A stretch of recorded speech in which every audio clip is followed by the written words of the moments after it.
Bienvenue au chemin de vie 1 sur la chaîne de Théa, thérapie holistique d'épanouissement et d'accomplissement pour cet horoscope onomantique du mois de janvier. Alors, chemin de vie 1 et les signes du lion. Voilà, pour ceux que ça intéresse, pour recouper les informations, n'hésitez pas à regarder plusieurs vidéos. Voilà. Alors, amis chemin de vie 1 et amis lion, comme je vous ai dit dans la vidéo d'introduction, je ne sais pas si vous l'avez regardé, enfin en tout cas je parle d'axes de travail. Donc il y en a 3 majeurs ici, je vais vous les expliciter. Mais d'abord, je vais parler de l'influence mensuelle. Donc, ce qui va couvrir l'ensemble de votre mois de janvier, c'est le diable. Alors, le diable nous parle de, au sens négatif du terme, c'est des choses qui nous dévient du droit chemin, d'accord ? La jalousie, les addictions, le côté enchaîné à quelque chose, d'accord ? Mais à l'inverse, au côté positif, on a une libération. On a une libération de justement quelque chose qui nous était néfaste, qui nous était toxique. On a une notion de... on coupe les branches mortes en fait, quelque chose qui fait qu'on doit lâcher, et abandonner pour notre bien-être, d'accord ? Ici on a vraiment une notion de toxicité, d'accord ? Voilà, sur l'ensemble de votre mois, on a peut-être cette notion de libération. Donc on va voir sur l'ensemble de vos maisons. En maison 1, on est en axe de travail avec la maison 11. La maison 1, c'est le caractère, c'est la vitalité, c'est la manière dont on s'exprime, dont on va s'extérioriser, d'accord ? Et les moyens qu'on a pour le faire. Ici, vous avez la 8 de bâton. La 8 de bâton, alors en plus, elle est en lion, ce qui fait qu'on a le soleil, donc la notion de rayonnement. Et avec la 8 de bâton, on a de l'action. Le 8 en numérologie, c'est les challenges. Et là, avec le 8 de bâton, on a de l'action, des choses, des projets qui se mettent en place et qui peuvent se mettre en place de façon rapide. Et en plus, on a de la communication aussi. Le 8 de bâton, c'est en tarot, c'est aussi la communication avec l'au-delà. Donc on peut avoir des synchronicités, des messages qui nous parlent à nous personnellement, enfin à vous, vous les chemins de vie 1 et les lions, qui vous parlent à vous et qui vous permettent de faire des choix ou de vous dire bah ouais, je suis sur la bonne voie, je suis sur oui, ou je devrais pas aller là, non, je crois pas, enfin voilà. Et en lien avec cette maison 11 qui nous parle d'amitié, d'espoir, de clientèle aussi et de projet, on a l'étoile. L'étoile qui, pareil, nous parle d'espoir. Alors c'est assez drôle parce que la carte de l'étoile qui est synonyme d'espoir et de transformation, de guérison, on tombe dans la maison 11 qui nous parle d'espoir. Enfin, bref, voilà, c'était la petite... c'est assez marrant. Mais en tout cas, ici, on a une bonne dose de guérison et d'espoir pour... Alors, soit, dans certains cas, en lien avec les amis, donc eux vont vous amener de l'espoir à vous personnellement, vu que c'est la maison 1, c'est ce qui vous représente, et vous aidera à mettre en place les projets ici qui avancent de façon plutôt rapide. Ou alors, c'est... alors ici, ça représente aussi les projets, et la clientèle. Ici, on a peut-être une corrélation justement sur cette clientèle qui... arrive de façon inattendue, et là vous dites ouais c'est bon, je suis sur la bonne voie, j'ai de l'espoir que ça marche. Ça c'est une des choses, enfin c'est les deux choses qui peuvent peut-être aboutir durant votre mois de janvier, à vous les chemins de vie 1 et les lions. Il y a quelque chose qui fonctionne et qui vous donne de l'espoir, donc ça c'est plutôt cool. Ensuite on a l'axe de travail maison 2, maison 10. Alors dans la maison 2 on a tout ce qui concerne l'argent qu'on gagne, avec lequel on met un effort pour le gagner, d'accord ? Contrairement à la maison 8 qui est considérée comme les héritages, voilà, l'argent qui nous tombe dessus, là c'est vraiment les efforts qu'on va mettre pour en gagner. C'est aussi le comportement qu'on a vis-à-vis de cet argent.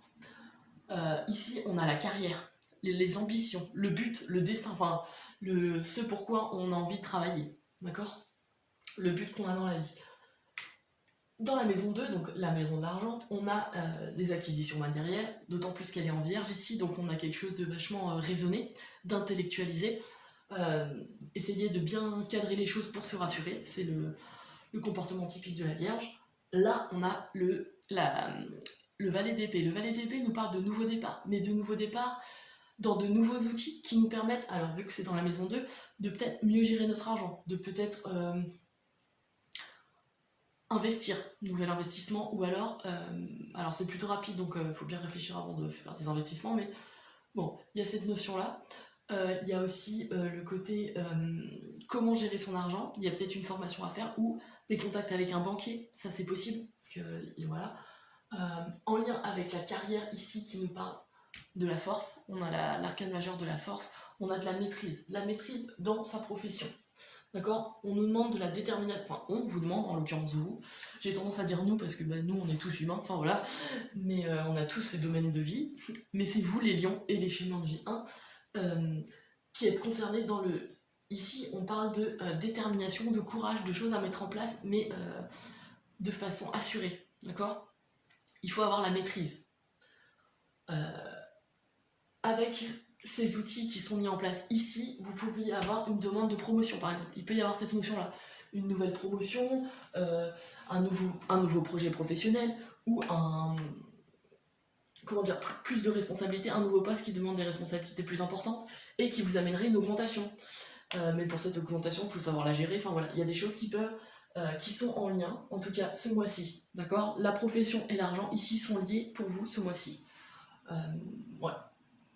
En tout cas, il y a du mouvement dans les revenus. Soit vous mettez en place des nouveaux outils pour améliorer vos finances, soit il y a une promotion qui vient ici et qui doit vous permettre de gagner plus d'argent, mais à ce moment-là, il faut voir si vous êtes intéressé par des investissements, par exemple, ou voir avec votre banquier, enfin voilà, des choses qui pourraient vous ramener de l'argent. Et sinon, on a aussi l'investissement financier qui peut aller vers la carrière.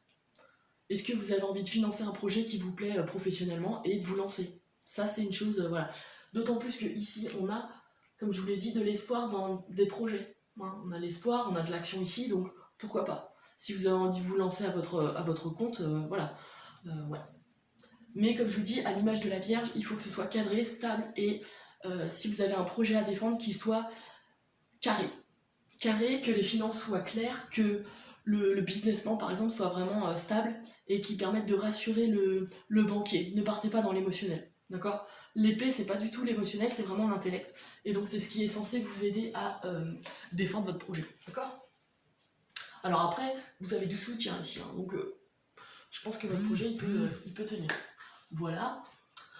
Et le dernier axe de travail pour vous, c'est la maison 3 et la maison 4. Alors, dans la maison 3, on a la roue de la fortune et le 10 de coupe. Alors là, vous allez me dire, il y a 2 arcades. Oui, parce que elle est ressortie dans mes calculs 2 fois, donc d'autant plus qu'elle est... donc ça veut dire qu'elle est vraiment importante ce mois-ci pour vous.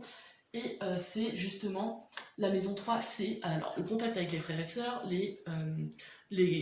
l'entourage proche, donc ça peut être les voisins, les amis, les cousins, enfin voilà. Pas les amis, mais plutôt les cousins, les frères et sœurs, comme je vous l'ai dit, les voisins, enfin voilà, entourage proche. On parle aussi de communication et de petits déplacements, d'accord? On parle de véhicules à l'image de Mercure, hein, d'Hermès qui était, voilà, le dieu des voyages. Voilà, ici on a vraiment une fin de cycle, on a 2-10, donc on est vraiment dans quelque chose qui doit redémarrer, d'accord? On arrive à la fin de quelque chose et on redémarre. Alors, en lien avec la maison 4 qui représente les racines, donc la mère aussi pour ceux qui sont des femmes et le père pour ceux qui sont des hommes, enfin, voilà, tout dépend de qui regarde, mais ici on a quand même la notion de famille, de racines et de force, alors j'allais dire de choses souterraines, mais bon là ça ne concerne pas, à part si vous êtes archéologue, voilà, il n'y a pas de choses miniers ou voilà. Mais en tout cas, on a un as de pentacle en plus, donc on a un nouveau départ, on a 2 fins de cycle, un nouveau départ, sachant que le 10 aussi suit le 9, et le 9 c'est la fin en numérologie, donc là aussi on est dans une sorte de renouvellement, hein, d'accord? La roue de fortune c'est l'alternance de haut et de bas, et ici, a priori, on est dans un rehaussement. As de pentacle, nouveaux outils pour gérer une nouvelle stabilité financière. C'est possible. Par contre, c'est en lien avec la famille. Que ce soit la maison 3 ou la maison 4, on est vraiment en rapprochement familial. Donc soit il y a des soutiens à des projets qui sont familiaux, donc des soutiens financiers qui viennent de la famille et qui peuvent vous aider, ça c'est possible. On a cette notion de récupération de liens aussi, parce que là, le 10 de coupe, c'est vraiment une notion de bonheur. Enfin, on est heureux, on a vraiment cet arc-en-ciel là sur la carte, donc vous la voyez pas, mais je vous la montre quand même. Voilà, on est quand même dans une notion de bonheur familial et de complétude, d'accord? Ouais. On parle de famille recomposée aussi ici, d'autant plus avec les frères et sœurs, peut-être qu'il y a une recomposition familiale qui peut se faire. Ici, on a le destin, donc quelque chose qui a été écrit. Donc je pense que peut-être s'il y a eu un pardon vis-à-vis d'un frère ou d'une sœur, ou enfin voilà, peut-être que c'était écrit qu'il fallait le faire, d'autant plus que là, on est dans le signe de la balance. La balance, c'est la recherche de l'harmonie et de l'équilibre. Donc il y a peut-être des choses, peut-être de votre fait. C'est peut-être à vous d'aller vers vos frères et sœurs ou vos parents pour une meilleure relation, tout simplement. Voilà. Là, on a le nouveau départ, oui, et qui peut, pareil, comme je l'ai dit, alors là, il est en scorpion, donc ce qui fait qu'on a quelque chose de dans les profondeurs, de protection. Le scorpion est un signe qui a tendance à vachement se protéger, alors de manière assez agressive ou piquante, par des petites joutes verbales qui peuvent être amusantes pour lui, mais assez perturbantes pour l'interlocuteur. Et là, on a peut-être cette notion-là. On a une protection financière qui vient peut-être des parents et qui peut vous aider dans vos projets, par exemple. Ouais. Mais vu qu'ici, on a une notion de... Alors, elle est à double tranchant, hein, le diable, donc c'est la libération, mais c'est aussi les choses toxiques. Ici, il y a peut-être un nouveau départ, une fin de cycle, donc une rupture d'un lien toxique familial, peut-être, pour certains d'entre vous, ce mois-ci. Qu'est-ce que je pourrais dire de plus? Ouais. Si vous êtes déterminé et que vous mettez du cœur à l'ouvrage, que vous êtes courageux et que vous mettez en place des outils qui vous permettent les outils bien avec des gens qui ont de l'expertise, surtout dans les finances, là, un banquier, un conseiller financier, c'est possible. Je pense que ouais, vous avez du soutien là, donc ouais, il y a des choses qui peuvent être positives. Ouais. Et puis on a la libération pour ceux qui le souhaiteraient. On a la roue qui tourne, donc le destin, les choses changent. On a de l'action ici. Et c'est vous qui allez bouger, hein, parce que c'est la maison 1, donc c'est vraiment vous. D'accord? Ouais. La maison 4, on a le nouveau départ financier, pardon, enfin un nouveau chapitre. C'est peut-être aussi un investissement dans le dur, l'immobilier, parce que la maison 4, c'est la maison aussi. Ouais. On est dans les possessions immobilières, c'est possible. Pour ceux qui veulent créer un foyer, voilà, on a ce nouveau départ à cette stabilité financière qui est possible pour vous. Les lions ou chemin de vie 1. Voilà. D'autant plus que là, on a le 10 de coupe, donc elles sont dans le même axe de travail, comme je vous disais, la maison 3 et la maison 4. Donc, peut-être qu'il y a un agrandissement de maison pour, pour cette recomposition familiale. Pour certains d'entre vous, peut-être. Voilà. Je crois que j'ai à peu près tout dit pour cet horoscope onomantique du mois de janvier pour vous les chemins de vie 1 et les lions. Voilà, à plus tard. Ah si, faut que je fasse... N'hésitez pas, si vous êtes intéressé, n'hésitez pas à aller voir mon site internet www.ta-du6accompagnement.com. Voilà, n'hésitez pas à vous abonner, à liker et à partager si ça vous a plu. Allez, à plus tard.